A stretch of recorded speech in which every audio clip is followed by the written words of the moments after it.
আজকে আমি তোমাদের সাথে শেয়ার করব আজকে মাম্মামকে সকালে ব্রেকফাস্টে কি দিয়েছি। তো আজকে মাম্মামকে দেবো হোমমেড সেরেলাক, যেটা আমি বাড়িতেই বানিয়েছি। তোমরা যদি জানতে চাও যে এটা আমি কি দিয়ে বানিয়েছি তাহলে আমাকে কমেন্ট করো, আমি পরের ভিডিওতে শেয়ার করে দেবো। তো প্রথমেই দেখলে আমি দুধটা গরম করে নিয়েছি, তার মধ্যে এতে 2 চামচ হোমমেড সেরেলাক দিয়ে দিয়েছি। তারপরে এটা একটু ভালো করে নেড়ে নেবো।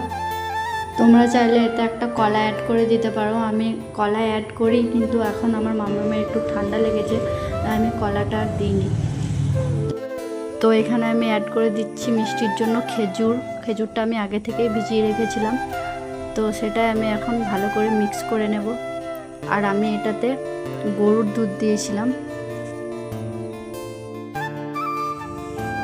তারপর দেখো এই যে মামামের জন্য ব্রেকফাস্ট রেডি। তারপর আমি মামামকে এখন খাইয়ে দেবো।